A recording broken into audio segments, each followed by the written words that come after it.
Okay. The overthrow of Conan O'Brien exposed Hollywood's corruption. Alright, let's watch this shit. Let's go, nigga! In 2009, two vastly different men were trying to prove that they deserved to be the host of The Tonight Show. Back and forth insults, the media in a frenzy, and riots in the streets. This wasn't just about TV ratings, it was about integrity, morality, and tradition. On one side, you had Jay Leno, the #1 late-night host in America for over a decade. Jay's humor was simple and formulaic, which earned him a broad mainstream appeal of typically middle Americans who were perhaps a bit headstrong, people who didn't like change. On the other side, you had Conan O'Brien, the man who had been ravaged by the media, labeling him painfully unfunny and annoying, but became so wildly loved, earning... Yeah, not gonna lie, but this nigga's not funny at all, to be honest. Like, every time I seen clips of him or like a show or whatever, it's like, do people actually find this nigga funny, bro? Like, damn. But like, I'm not even trying to diss, but like, I don't know, I cannot imagine like actually watching that show, like his late night show or whatever it's called. Like, yeah, nah. Him a cult-like fan base of young people who valued his wacky, risky, and non-conventional comedic style. In 2004, NBC struck a deal with Conan that explicitly said in 2009 Jay Leno would step down as host of The Tonight Show, and Jay agreed to this deal. When 2009 came, Conan hosted the show for a measly 7 months before being forced out by NBC. They gave the job back to Jay Leno. One of the shadiest, messiest, and perfect examples of how my charger was tripping. Just took place in front of the whole world, and outrage erupted. Today we are going to deep dive into all of the details that led to the most chaotic controversy in late night entertainment history. Make sure you're drinking water. Since its inception in the 1950s, late night programming has fulfilled the desire of networks to expand their broadcast hours and capitalize on the economic opportunity presented by a nighttime audience. In the beginning, it typically appealed to adults who worked all day.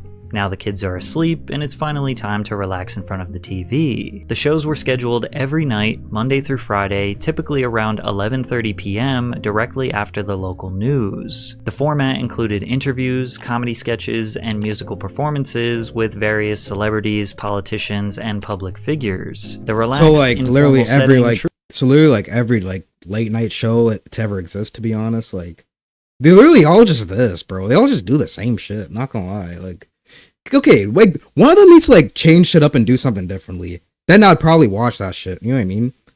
Like, the late night shows, there needs to be one late night show where they have like some twist on it or do some different shit, and then like that will be the biggest thing. Just watch. Truly felt like you were just hanging out and because this is just another Ellen, bro. Like, what's different about this than like Ellen and shit? Like, you know what I mean? Like, having a laugh. Late night programming got Americans more connected to and invested in pop culture, leading to them wanting to consume more movies, music, and entertainment. Late night programming has also historically been a breeding ground for innovative comedy, because who wants to watch something overly serious or informational after a hard day's work? Late night television launched the careers of countless iconic comedians. At one point, it seemed like the only way to become a successful comedian was by getting a spot on Johnny Carson or David Letterman. However, there is one obviously important factor how old is Steve Martin? Wait, isn't he Steve Martin, right? Yeah. How old is this nigga, bro? Because like, I really remember in like the 80s, bro. Like, he had movies in like the 80s and shit, right? And like, he still looked like 70 years old, bro. It was so crazy. Like, how old is he now? Let me see. Hold on. Steve Martin. This nigga gotta be old as fuck, bro. I don't know why I keep, bro. My fucking Google's like tripping, bro. It'll go to like Yahoo or like Bing or some shit when I search it up, bro. So annoying. But yeah, this thing is 79. Like, bro, that's crazy, bro. Like even back in the 80s, bro looked 79.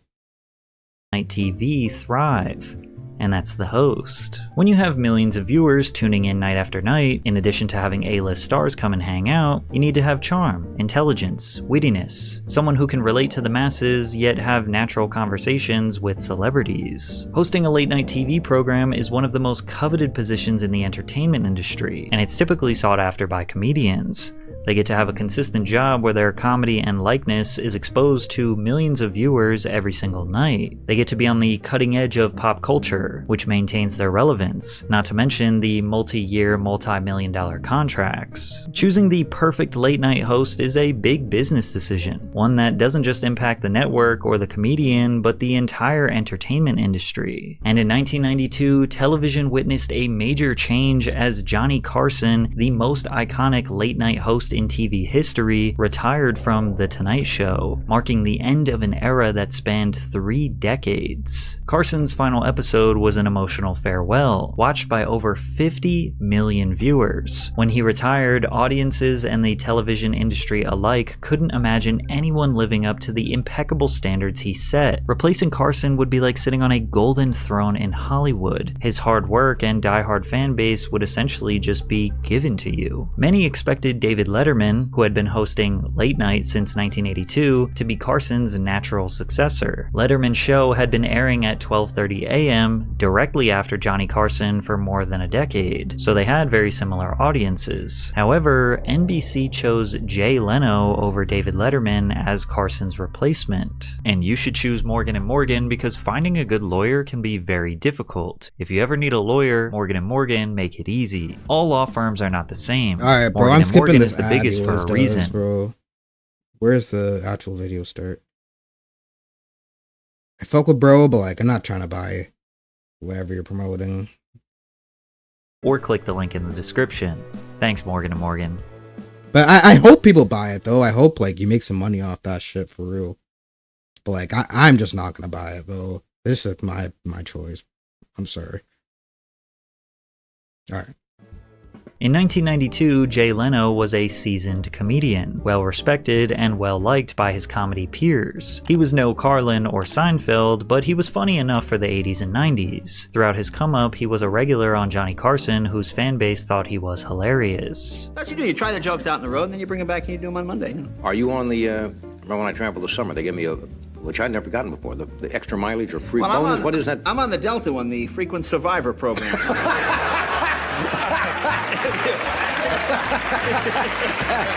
However, there is a deeper reason why Leno got the position over Letterman. First of all, it's important that Leno would sometimes host as a replacement for Carson, so he was well known and well liked by the NBC staff and executives. He also did a little bit of spy work around the offices. Leno hid in a closet-like office beneath his Burbank studio to listen in on a conference call taking place among NBC executives. They were discussing who should follow Johnny Carson as host of The Tonight Show, Leno or David Letterman. While they argued, Leno took notes on what people thought of him and his show. Best of all, he knew exactly who was for him and who was against him. Through his detective work, Leno knew exactly who to please and exactly what he needed to essentially change about himself to get the job. Rick Ludwin, the vice president of NBC from 1983 to 2012, said dealing with Dave Letterman had become bothersome and draining, and he could be unnecessarily rude to network people, not just me. So did that factor into my decision as to going with Jay Leno over David Letterman? You bet it did. Just like many other jobs in life, whether or not one person is more qualified than the other is not necessarily the deciding factor as to who gets the job. It's how well liked you are by the powerful people who make those decisions. Jay Leno has a reputation for being a great guy, a people pleaser, a humble and kind man. But remember, he also had the inside scoop as to who he needed to impress to get the job. Letterman may have been slightly rough around the edges, but that could have been the reason why he was much funnier than Jay. I'm not angry.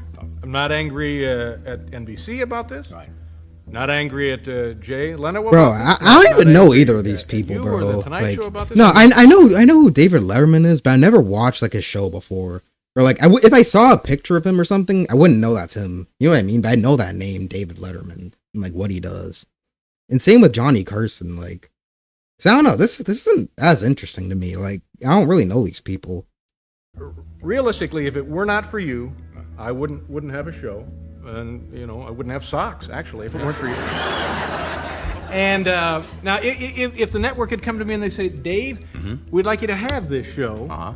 And then a week later they said, Dave, we don't want you to have the show, then you could be angry about that. Ironically, David Letterman just described the exact situation that Conan O'Brien would be put in 13 years later. Letterman felt slighted by NBC. He had been loyal to them for years and helped keep their ratings up through the late hours of the evening. In 1993, he decided to leave NBC and accept an offer from CBS to host a new show, The Late Show with David Letterman. His NBC show aired at the 12:30 a.m. time slot, and now his CBS show would be moved to the coveted 11:35 p.m. time slot, airing at the exact same time as The Tonight Show with Jay Leno. NBC was worried about competing with Letterman. They knew he had a diehard fan base and would steal viewership from Jay Leno. They even threatened to sue Letterman if his new show was too similar to his old show, but his CBS show was virtually unchanged, taking most of the staff, skits, and comedy formats with him. And now with Letterman gone, NBC had to fill the void of their 12:30 a.m. time slot. Comedians Dana Carvey and Gary Shandling declined to host a show. SNL producer Lorne Michaels was brought in to develop the new show, while comedians Jon Stewart, Drew Carey, and Paul Provenza auditioned to host. Unable to find a replacement, Michaels suggested a former writer for SNL turned writer for The Simpsons, Conan O'Brien. When Michaels called about the this nigga wrote The job, Simpsons? O'Brien remembers, Oh, it's actually crazy. I didn't even know that.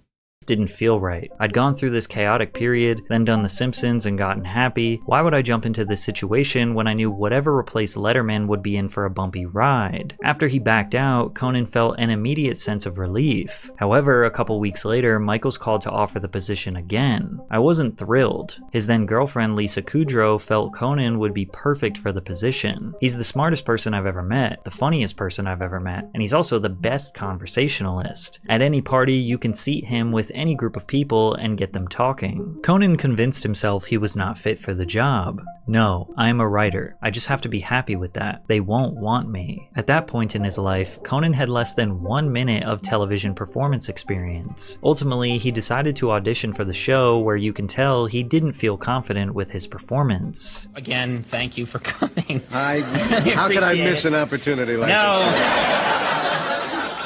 It's not often you get to share camera time with me. There you go. That's the end of my mock show. If that's all I ever get, it was a lot of fun. I had a good time. In a surprising move, NBC offered Late Night to Conan O'Brien, a virtually unknown and inexperienced writer who was about to do a nightly show in front of millions of viewers. Late Night with Conan O'Brien debuted on September 13th, 1993, with Andy Richter as O'Brien's sidekick. In the opening scene, Conan is shown walking to the studio with constant reminders that he must live up to Letterman's expectations. Hey Conan, Tom Brokaw, I just want to be the first to welcome you to NBC. Thanks, Tom. And best of luck to you. Oh, and Conan, one more thing. You better be as good as Letterman, or else.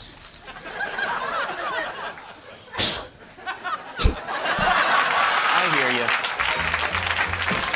you. In That's the opening crazy. skit, Conan proceeds to go to his dressing room and tie a around his neck, Oh, setting shit. the tone for his willingness Oh, to take damn. comedic risks on late night television. It's Viewers like to were make- initially oh, skeptical of Conan's comedic style, which was That quirky, is that's such a weird thing to just make some joke on television about. Like what? Like, bro.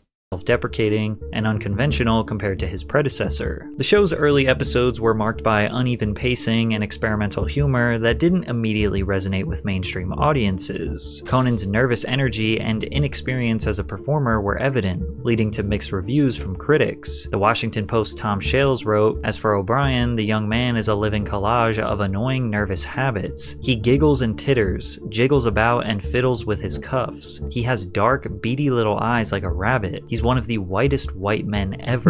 And back then, a critic's review of a TV show could genuinely impact somebody's career. He was under so much pressure that he had to defend himself on television while being interviewed by Charlie Rose. Well, I think one thing that's, I wouldn't want to get, I do things, I have tics and mannerisms, and I think sometimes there's a tendency these days to think we've got to get rid of all of those and be just a completely smooth performer. And what I think is nice is, no, my voice isn't perfect for TV. I mean, can't you tell? It's there are things about me that aren't perfect for TV. There are times when you can see that I'm just a little thrown, or you can see that I have that I touch my nose, or I do something like that. And sometimes I think, don't get rid of all that. In a way, I think I'm just a real person, and because it makes you authentic. But not real yeah, shit, I think though, it's real. If this, I say, if for any I reason swear, down like, the road, literally in any field or anything like that, bro, like that you go in, right? Like, it's best to just be authentic and be yourself for real. And then, like, that's where you find the real fans, like, on some real shit, bro. So, yeah, like, that's actually cool that he's doing that for real. NBC would decide, well, this show didn't work. I'm proud. I think the humor reflects my sensibility. I think we're going for the music and the guests that reflect my sensibility for the most part. And we're doing the show I wanted to do. While Conan seemed neutral about the criticism, he would later admit that reading Tom Shale's critique of him was a dark moment in his life. We get in like this town car, me and my people, everyone is silent. And we get to work, and I quietly go to my office, and no one in the office is saying anything. And I go into my office and I shut the door, and I got on the floor and I climbed underneath the desk and just lay there. And at one point after a while, someone on the show leaned in and saw just my legs coming out from underneath the desk. And then the next thing I know, Jeff Ross, our executive producer, is just leaning in going like, "You okay? Feeling all right?" And from underneath the desk, I just said, "I'm fine. I just need to lie here under the desk for a while. I'll start having meetings in like 10 minutes."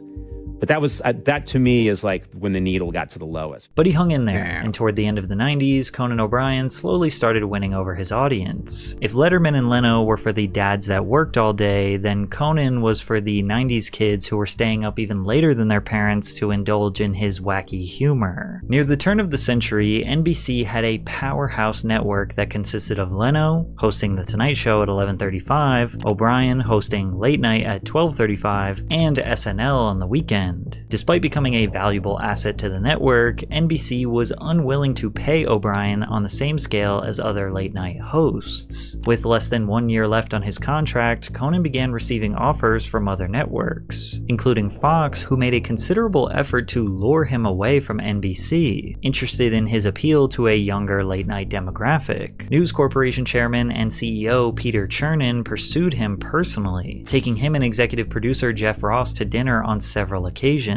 Fox intended to make Conan the face of the network, with his show beginning 30 minutes before Leno's and Letterman's. Conan would be cross-promoted on Fox's animated programming block and on Sunday NFL games. He was also offered a significant pay increase from $3 million to $21 million. Fox was ready to outbid any network if it meant acquiring Conan. They really believed in him. And while the network did everything possible to sway him, NBC executives were optimistic that O'Brien wouldn't budge and offered him a more realistic deal that included a salary increase from $3 million to $8 million while renewing his contract through 2005. At the time, this decision seemed like a no-brainer. O'Brien's professional advisors and managers pushed for the Fox deal. However, Conan wasn't sold. He, like many comedians of his generation, grew up watching The Tonight Show and idolizing Johnny Carson. Conan desired to be Leno's successor and one day host The Tonight Show, and moving to Fox would make that dream nearly impossible. Conan denied the extremely lucrative Fox deal and signed a new deal with NBC in 2002. He chose tradition and legacy over money. Here's the other thing. I never made a decision in my career based on money, not once.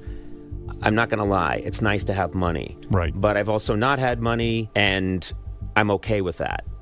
I really wanted to keep my body of work. All I ever wanted was a body of work. My body of work is like the most important thing to me. It's your legacy. It's my legacy, and I've put so much into it, and I'm really proud of the good stuff. I'm very proud of. And so the idea of leaving NBC on bad terms, or leaving and not having access to 16 years of work that I'm incredibly proud of, was crushing to me. So I do not regret anything. However, in 2004, there was an amendment to Conan's deal. This amendment officially promised O'Brien that he'd get to host The Tonight Show after a 5-year waiting period, which would mean that Conan would be essentially passed the torch in 2009. As you can imagine, this put Jay Leno in a weird spot. It was 2004, and basically the network was saying, hey, you're going to be fired in 5 years. By that point, Damn, Jay Leno bro. would I have wouldn't been want to be 59 told years that shit. Like, old, what? and even he admitted that he should do the right thing and pass the torch over to Conan. This is not tomorrow. It's 5 years from today, and I want to say I don't think there's a better choice because, you know, when I took this show over, boy, there was a lot of animosity between me and Dave and who's going to get it, and quite frankly, a lot of what I thought, well, good friendships were permanently damaged. And I don't want to see anybody ever have to go through that again. Because this, you know, this show is like a dynasty. You hold it, and then you hand it off to the next person. And I don't want to see all the fighting and all, and who's better, and nasty things back and forth in the press. So right now, here it is. Conan, it's yours. See you in 5 years, buddy. Okay. Even though Leno seemed to have the right mentality, behind the scenes he was upset. He compared his removal from The Tonight Show to the end of a relationship, noting that he was loyal and still ended up heartbroken. From his perspective, the decision made no sense. He was still #1 in the ratings and consistently brought in the network money. I ever tell you what they said to me? I said, I'm #1. You know what they said? No, wait, he was #1 in the ratings? I never heard of this nigga till today. Like, till I watched this video.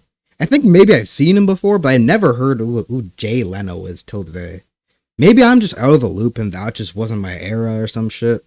I'm too young for that shit probably, but like, I have no idea who the fuck this nigga is, bro. How is he the #1, like, talking host? Like, what? Or, I don't think, wait, what did he say before? Hold on. Maybe I just missed what he said. Hold on. Night Show to the end of a relationship, noting that he was loyal and still ended up heartbroken. From his perspective, the decision made no sense. He was still #1 in the ratings and consistently brought in the network money. I ever tell you what they said to me? I said, I'm #1 in the They ratings. said, Oh shit. Jay, we want what's above. Wait, so this nigga's above like Oprah and fucking like Jimmy Fallon and all them and shit? Like, what? Who is this nigga? Like, actually, who the fuck is this nigga? I'm sorry. Like, whatever, bro. Above #1.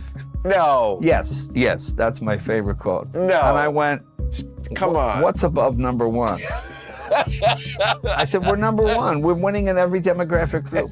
I know, but we want what's above that. Leno is still adamant to this day that he was forced to agree with this deal. He wasn't given any other option, and he did not want to retire. Howard Stern was a guest on Conan's show in 2006 and warned him that Leno would not give up his show in 2009. I don't see this guy leaving and letting you walk in. And I'm bro, I fucking hate this nigga, bro. Like, this is a big effort. You know what? I'm very philosophical about it. First of all, it's many years off. I think it's still 11 years away. Is it? Jay will be like in his late 80s. I will be like 75 when this thing goes down. This is a guy who stares at the wall all day, Jay Leno. He waits to go to work. You know, he doesn't like to do anything but work. I don't even know if he has sex with his wife. I don't know what's going on there. So this is going to be very... What do you mean, oh? This is comedy fact. Everybody knows it. They were laughing, but Howard was not joking. Leno is notorious for never not working. Several times, he asked NBC if they would hire a separate writing and production staff for the 8 weeks the regular Tonight Show staff took off, so he could work every week year-round. Beyond the 46 weeks he worked on that's television, crazy though. Like, Leno I'm trying to get like about that. You know what I mean? I'm trying to be like that. 60 stand-up comedy dates a year. But as we got closer to the transition, NBC executives began to get I respect cold the hustle. feet. By 2007, Jeff Zucker started to consider the potential consequences of losing Leno for the network. Around this time, Fox and ABC were showing interest in Jay as private negotiations took place behind the scenes. Now, the normal and expected thing for Leno to do would be to just do what Letterman did in '93. David didn't get the job, so he moved to CBS and got his show at the 11:35 time slot and started competing with Leno. So then in 2009, Leno could let Conan take over and then go to ABC or Fox and still keep his 11:35 p.m. time slot and just start competing with Conan. But Jay Leno did not want to give up his show, and NBC wasn't necessarily trying to kick him out either, which was a recipe for disaster. You see, NBC wanted to profit off Leno and Conan, but they had no idea how to make them both happy. By 2008, Zucker began making attempts to keep Jay. He gave numerous suggestions, including high-profile specials, a Sunday night primetime show, or even a nightly cable show on USA Network. Jay kept denying all offers, and he also had a very special way of never expressing his true feelings. Like, he would never just openly say, I don't want to give up my show, but instead he would strongly hint at it. Like in 2008 when he said, when you do what I do, it's sort of a populist thing, so when you're not number one, you really lose. I kind of watched Howard Stern. On radio, Howard to me was a populist. The Not truck gonna lie, driver fuck the Howard average guy would Stern, listen bro. to, Like, I don't fuck with that nigga. Howard Stern. Like, I just don't fuck with bro. Like, nah, fuck bro. Cafe, truck, the old car that's 50 years old and still has an AM radio. Then he went to Sirius, and obviously it was a lot of money, but I don't hear him quoted anymore. People don't say, hey, did you hear what Howard said today? And I'm sure he's still doing what he always does, but to me that seemed a mistake. It seems like Jay is saying that if he left The Tonight Show, he would no longer be number one and would drastically lose his relevance as a comedian and a celebrity. Which is true and understandable why he wouldn't want to be in that situation. Jay often expressed his number one status. He could not stop mentioning it to the world. Let's start in 2004. 2004, I'm sitting in my office, an NBC executive comes in and says to me, listen, Conan O'Brien has gotten offers from other networks, and we don't want him to go, so we're going to give him The Tonight Show. And I said, well, you know, I've been number one for 12 years. They said, we know that, but we don't think you can sustain that. I said, okay, how about until I fall to number two, then you fire me? No, we've made this decision. I said, that's fine. However, many argued that the only reason Jay was number one was because of the legacy he overtook, the 3-decade powerhouse of dominance built by Johnny Carson that was just handed to him. If Johnny Carson was like Steve Jobs, building the most innovative and revolutionary tech company in the world, Jay Leno was like Tim Cook. All he needed to do was just maintain the empire that was given to him. Jay was told 5 years ago that it was his turn to give up the driver's seat, right? Right. That is not his bus. That's a 60-year bus that's been driving around the country, the Tonight Show, and if you're lucky enough to get to drive, But no, real when shit they though, say, hey, like, yeah. you're done, you give the Like, she's keys back speaking and you say facts. thank you. You don't flatten the tires of the guy who comes next. Jay eventually agreed, again, to give up The Tonight Show. But he didn't leave NBC. Zucker offered Jay Leno a nightly 10 p.m. program. On December 8th, 2008, Leno informed ABC and Fox that he intended to stay with NBC, where he would produce a nightly 10 p.m. variety show titled The Jay Leno Show. And on Friday, May 29th, 2009, Jay Leno did his final Tonight Show. He interviewed Conan and did a respectable handing over of the torch. Listen, I know you got to get back to your studio because I know you guys are doing more test shows. I just want to say I couldn't be happier. You were the only choice. You were the perfect choice. You have been an absolute gentleman in private and in the press. I agree. Conan rocks. Good luck next week, my friend. Jay, thank you for everything. Conan O'Brien, be right back with James Taylor right after.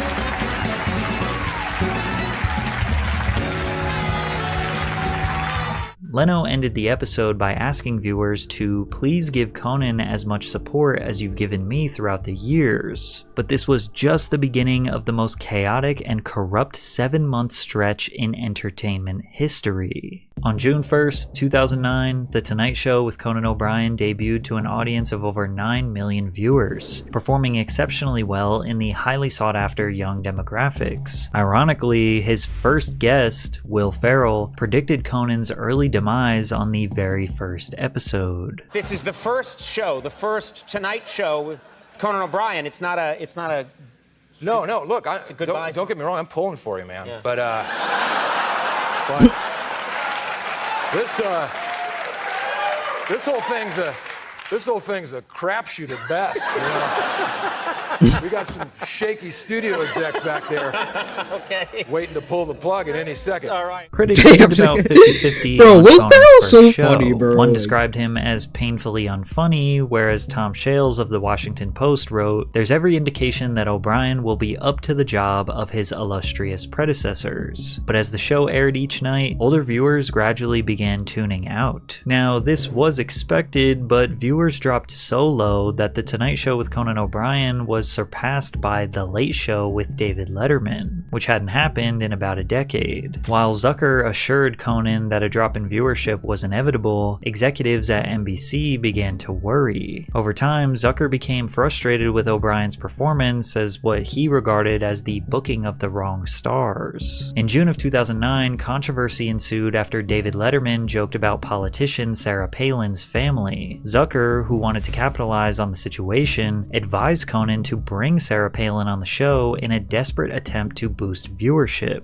Not wanting to pander to certain audiences or hurt his relationship with Letterman, Conan declined, and this decision reportedly drove Zucker nuts. Letterman maintained higher viewership than Conan for the foreseeable future, and it's not that Conan was a bad host or that his show was bad, it's just that it was entirely different than Jay Leno's version of The Tonight Show, which had previously been on for 17 years. The audience needed a little time to adjust. Jay Leno was more of a stand-up comedian who thrived in observational humor. His opening monologues were sometimes 13 minutes long, like you were getting a stand-up special every night. His famous bits were not deep or comically risky, but rather simple and quick jokes that every dad in America could understand. Like his headline segment where he read silly headlines from local newspapers across America. And there's some good ones here. I remember these. This is one of my favorites. Miracle cure kills fifth patient. You know! You might want to rethink. Okay, here's a company that's behind the whole energy thing way ahead of everyone else. Gas company behind Bean Supper. There you are right there. I like this one. Poverty meeting attracts poor turnout. Really? Conan, on the other hand, approached late-night TV that was the most like a sketch comedy. Unfunny shit I've ever heard, bro. Niggas actually, there's no way people are actually laughing at that shit. Like, that has to be like a fucking like, I don't know, like, they just played the laugh track button. There's no way those were real laughs, bro. Those are not real laughs, bro. That shit was not funny at all, bro. Like, you're not laughing at that shit. Writer would. His show felt more comparable to SNL rather than Letterman. Our guests don't get paid a cent.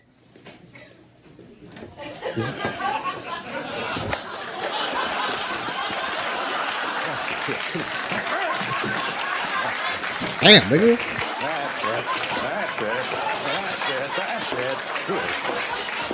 Conan was considered by Leno's fan base, as that is mostly who he was broadcasting to be kind of cringy. The Tonight Show audience was perhaps too mainstream for Conan's off-the-wall humor. But the youth loved him, and NBC knew that investing in Conan was probably better for the longevity of the show. I don't know anyone my age or like Gen Z millennial who watches this nigga, bro. Like, this is some like niche ass shit, bro. Like, no one's watching this shit. You know that. As Jay Leno was getting old. And that's where people suspect that Jay was intentionally sabotaging Conan behind the scenes. Part of the reason why Leno was willing to give The Tonight Show to Conan was because NBC gave him a new show called The Jay Leno Show at 10 p.m. So the new NBC TV schedule was Jay Leno Show at 10 p.m., local news at 11 p.m., then Tonight Show with Conan at 11:35 p.m. The Jay Leno Show was not different than The Tonight Show with Jay Leno at all. It was him doing monologues, sitting down with celebrity guests, all in front of a live studio audience. He took the late night format and put it on at 10 p.m., which had never been done before. Many people felt like Jay was essentially trying to recreate The Tonight Show, put it on at 10 p.m. so his fans would go and watch him instead of waiting up all the way until 11:35 to watch Conan. Completely sabotaged him. By going on at 10 o'clock, they gave Jay all the best guests. Right. They took away all of Conan O'Brien's excitement and thunder. Right. And then there's also no. However, when Leno tells the story, he makes it seem like he didn't even want to do it, and the network would not let him out of a contract. Okay, but I'm leaving before my contract is out, about 6 to 8 months early. So before I could go anywhere else, it would be at least a year or 18 months before I could go and do a show somewhere else. I said to NBC, would you release me from my contract? They said, no, we want to keep you here. I said, well, okay. What are your ideas? They said, well, how about prime time? I said, well, that'll never work. And they said, no, we want to put you on at 10. We have done focus groups. People will love you at 10. Well, I don't know. It didn't seem like a good idea at the time. I said, all right. I said, can I keep my staff? There's 175 people at work here. They said, can I keep my staff? I said, yes, you can. Okay, let's try it. We guarantee you 2 years on the air, guaranteed. Now, for the first 4 or 5 months, when you're against original shows like CSI, you'll get killed. But in the spring and the summer, when the reruns come... No, bro, what? That's when you'll... No, nigga, fuck CSI. Fuck, I'm not watching that shit. No one watches that shit. What is he saying that, like, if you say that, like, people will be like, people start tripping? No, that's not even true. Bro, those are the most NPC-ass shows of all time. Like shit like CSI, NCIS, Hawaii Five-0, Castle, like all that shit that you don't see on Netflix, but like you see on like live TV, bro. No one's watching that bullshit. You know that. Like, come on. Hey, Greg. The Jay Leno Show started strong, racking up 17.7 million viewers and surpassing Conan's Tonight debut in both overall numbers and young demographic. However, like Conan, Leno's ratings began slipping fast. By the show's second week, the show saw a noticeable decline to 5 million viewers, placing immense pressure on the network. Jay Leno's low viewership had a domino effect on all of the shows afterwards. His show was so bad, even the local news was losing viewership. The late-night shakeup comes, say executives, after NBC's affiliates began crying foul. Despite Leno's repeated plugs, Your local news starts right now. Those local newscasts are suffering, down on average 30% in the ratings since Leno became their lead-in. Everyone was blaming Leno for driving down NBC's ratings, but it only got worse. Leno appeared in an October Bro, not gonna lie, bro. When is this video done, bro? Like, no, I love Patrick CC's videos, but like, learn about this shit's just not interesting. I don't really care about these people, to be honest. Like when it's about someone like I really care about, or a celebrity that like I really want to know like information about or hear him talk about, then yeah, I'd be enjoying his videos for real. This is just not it. I don't give a fuck about fucking Conan O'Brien, Jay Leno, fucking old head ass like late night television shit. No one's watching that shit. But I'm gonna just keep the video playing like till the end. But yeah, like this shit's not interesting. An interview with Broadcasting and Cable where he expressed his willingness to But shout out Patrick CC though. Good ass YouTuber. Return to his original 11:35 p.m. time slot if offered by the network. He was essentially proposing the idea to take the Jay Leno show that was failing at 10 p.m., move it to 11:35 p.m., and then take the Tonight Show and move it from 11:35 to 12:05. Keep in mind that the Tonight Show aired at 11:35 p.m. after the local news for 60 years straight. Therefore, most people at that point felt that Jay should have said, "Let me not disrupt the honor and the tradition of the Tonight Show, let me just take my L and bow out." But Leno tells the story again like the network was holding him hostage and that Conan was okay with this. They come and they go, listen, this show isn't working. We want to let you go. Can I get out of my contract? They go, no, you're still a valuable asset to the company. How valuable can I be? You fired me twice. How valuable can I be? But not real shit though. Like what? What's your idea? Like imagine getting fired twice by the same company, but they still say like, oh, you're still a part of us, so like we just can't do like the show anymore. Like, ma, that's some fucking bullshit. What?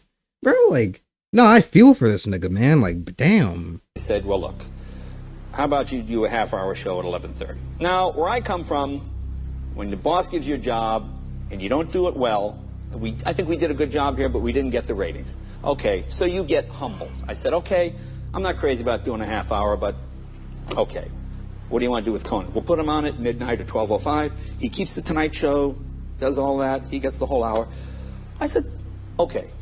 You think Conan will go for that? Yes. Yes.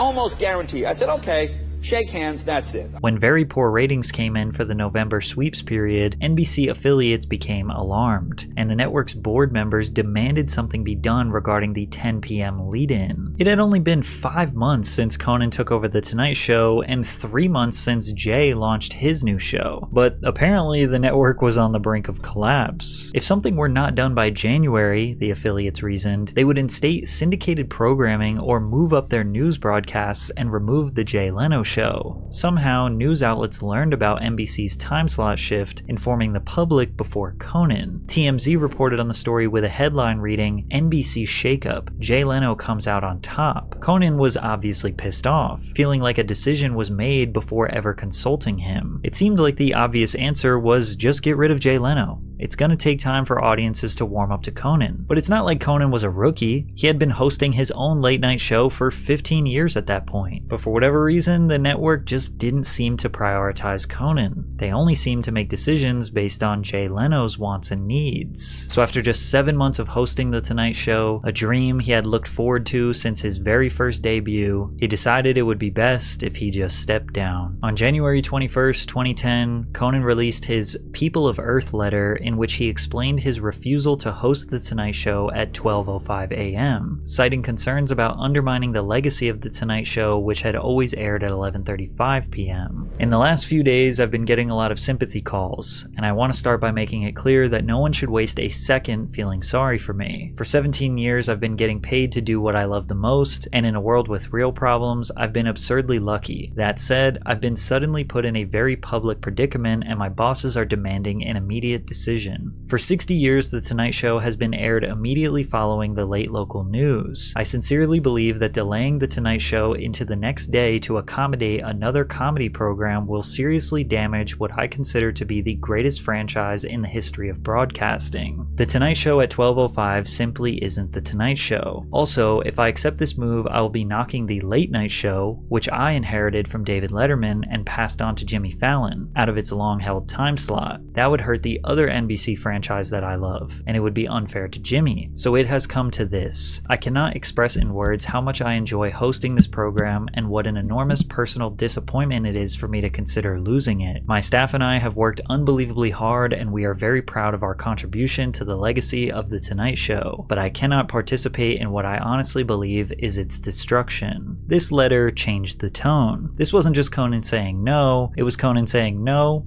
and you're wrong, and go fuck yourself. But on January 13th, 2010, Conan made an unforgettable statement to the entire world in his opening monologue, one that would be remembered for generations. You know, I'm trying very hard to stay positive here, and I want to tell you something. This is honest. Hosting The Tonight Show has been the fulfillment of a lifelong dream for me. And I just want to say to the kids out there watching, you can do anything you want in life. Yeah, unless Jay Leno wants to do it too.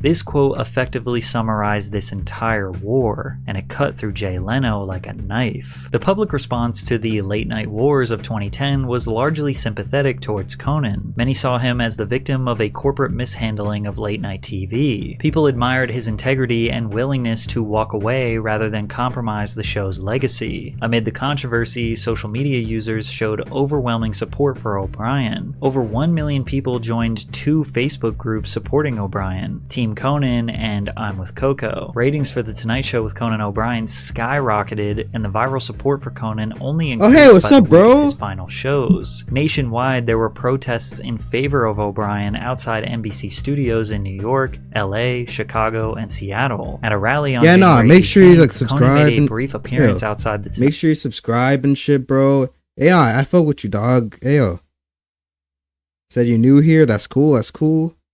Just have some fun and chill, bro, for real, yeah. I'm just doing some, just reacting to some shit, bro, you know what I mean? Just having a good time. Night Show studio, where he gave the crowd free pizza. In a poster I'm chilling, of bro. The Obama Hope poster, artist Mike Mitchell superimposed an image of O'Brien with the words, I'm with Coco, and an American flag in the background. The poster was widely circulated and displayed online at various rallies. As if it couldn't get any crazier, Jay Leno was to be named the host of The Tonight Show again. The man who promised in 2004 to pass the torch to Conan, then reluctantly did in 2009, and 7 months later he came crawling back for his spot on the throne. He could not just give up. Join from Twitch? Hey, that's far. That's far. They weren't happy with the other guy. Bro, I still have no idea who the fuck this is, bro. Jay Leno. I know who Conan O'Brien is, but I still never heard of this nigga, bro. I'm not even lying. To go back, I said, hey, thanks for following, for real, bro. I fuck with you, thank you. Okay. And I'm trying to stream. I'm trying to stream every day or most days, but I might not. But hey, if the shit's just going well for real, then yeah, I'm gonna do it every day for real. Thank you. And I go, well, who wouldn't take that job though? Who wouldn't do that? Conan wouldn't do that. Nobody sided with Leno. He became the butt of many jokes, and if you couldn't tell by now, Letterman wasn't really fond of him either. I'm telling jokes and making fun. What kind of stuff do you watch? I should be reacting to some shit on YouTube, anything that's trending or funny. You know what I mean? And I also do tier lists and the Yu Foo Foo, you know that website where you do that guess the song shit. Yeah, I just be doing stuff like that. I've been trying to get into gaming too, but I know how to set all that shit up. Yeah. No, like thank you though. Like I fuck with you for real. Relentlessly, mercilessly, simply for one reason, and that is I'm really enjoying it. Jimmy Kimmel also did an entire monologue dressed up as and acting like Leno. Great to be here on ABC. Hey, Cleto, you know what ABC stands for? I know, man. I do, man. Always bump Conan. That's right. Jay saw the bit and decided to invite Jimmy onto his show, and Jimmy proceeded to absolutely roast Leno on his own show. Oh yeah, I fuck with scary videos for real. Yeah, I be watching like horror shit all the time. Yeah, but if you have like any suggestions like of what I should watch like afterwards for this, like you should definitely send it like in the chat. Like any like horror like films or like short films you can find from YouTube, yeah, for sure, send it. Like if you know any of them though, like yeah. The TV. Like NBC ordered your show off the TV? Yeah, no. Strippers I don't like in general because you have this phony relationship with them for money. Similar to that of when you and Conan were on the Tonight Show together, passing the torch. Right, yes. You know what I'm saying? Yes, I do. Yes. We have lives to lead here. You've got $800 million. On January 21st, 2010, Conan received a... Don't hug me. Oh, I saw that shit when I was like a kid, bro. I saw that shit like years ago. But yeah, no, that was cool to watch, but yeah, that's like pretty old though, like. $45 million buyout in exchange for leaving NBC, $33 million for him, and $12 million in severance pay for his staff. Conan also paid around 50 stagehands and various crew members at least 6 weeks severance pay out of his own pocket. In his final moments on air, Conan decided to go out with grace and class. Yes, we have our differences right now. Yes, we're going our separate ways. But this company has been my home for most of my adult life. I am enormously proud of the work we've done together, and I want to thank NBC for making Bro, this has got to be the most boring Patrick CC video I've ever watched, bro. Like, I don't give a fuck about any of these people, to be honest. And I love Patrick CC's videos, but like, I don't care about any of these niggas, bro. Like, bro, this is like some old head shit, low key. Like, to say to our fans, here's what all of you have done. You made Dr. Nowhere. Oh no, I don't know what that is. I'll look that up after though. After this video, I'll search it up. It's on YouTube. Made a sad situation joyous and inspirational. So to all the people watching, I can never ever thank you enough for the kindness to me. I'll think about it for the rest of my life. Nobody in life gets exactly what they thought they were going to get. But if you work really hard and you're kind, amazing things will happen.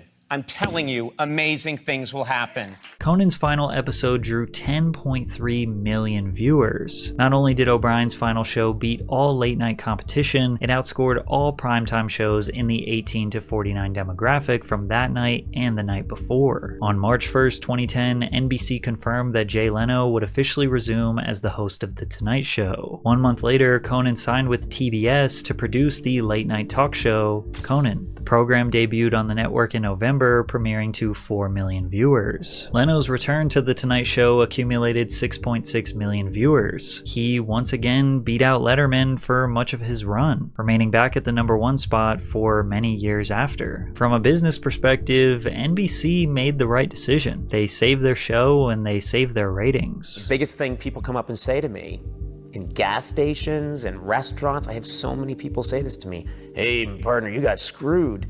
And I always tell them, no, I didn't. I didn't get screwed. I'm fine. It didn't work out. Well, you did get screwed. You think I got screwed. Well, I think most people think you got screwed. I mean, Jay Leno thinks you got screwed. Jay Leno thinks he got screwed. How did he get screwed? Okay, no, that was actually funny. Yeah, that shit made me laugh for real. In 2012, Conan said that he had not talked to Jay since. The odds are good, and by the way, no, it's not real. I've rewatched that stuff so much. Okay, I'll watch that one after for real. Yeah. We will both leave this earth without speaking to each other, which is fine. There's really nothing to say. We both know the deal. He knows, I know, I'd rather just forget. In 2014, Leno was still #1, but now he was much older, and the network wanted to usher in a younger and fresher face to take over The Tonight Show. See, I know Jimmy Fallon. I don't know anyone before that. Leno totally understood why. You would have preferred to stay. Well, it's always nice to keep working. Sure it is. Sure it is. But am I extremely grateful? Yeah. Do I understand the circumstances? Yes, of course. This is the part I don't understand. I mean, you're still number one. I think because you have talented people only wait so long before they get other opportunities, and you don't want to lose that opportunity. That makes sense to me. And I thought Jimmy has been extremely gracious and polite. You said all of the same things exactly about Conan. Huh? Did I say the same thing? Yeah, probably. Well, maybe I did. It's easy to see how Conan got the short end of the stick, even though the short end was a $33 million payday and a brand new show on TBS where he was able to do literally whatever he wanted. It's pretty clear that Jay did not want to give up The Tonight Show, and he plays dumb, but he had to know that his 10 p.m. talk show would kill The Tonight Show's ratings, right? So did he really try to sabotage Conan on purpose, or was he honestly just following his boss's lead? In this classic hero versus villain story, it's way sexier and easier to just point the blame at Leno, but it's painfully obvious the real villain is NBC. Once again, the corporate executives operating in the shadows receive all of the financial upside and never have to face any of the criticism. Not gonna lie, bro. Every public figure at some point has to simplify their entire brand and public perception to a few personalities. Yeah, not gonna lie, bro. Like, I fuck with bro's videos for real, but like, that shit